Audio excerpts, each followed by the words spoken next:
Hallelujah. योसेफाचं तुम्ही उत्पत्तीच्या पुस्तकामध्ये बघताय. हालेलुया. त्याला भीती होती. योसेफ जिथं काम करत होता ती लेडीज त्याच्या माग रोज लागायची पाप करण्यासाठी.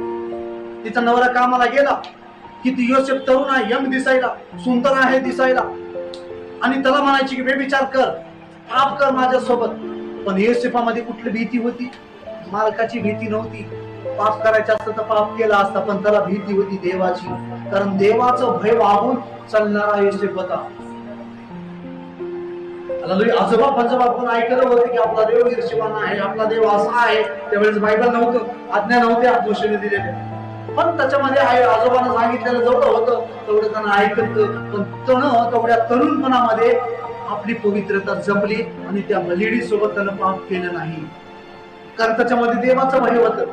आणि बायबल सांगतो मोठ्या पदावर त्या परीक्षेमुळे त्यानं बसलेला आहे. कोणत्या पदावर? पंतप्रधान असं पद त्याला भेटलेलं आहे. कशामुळे झालंय?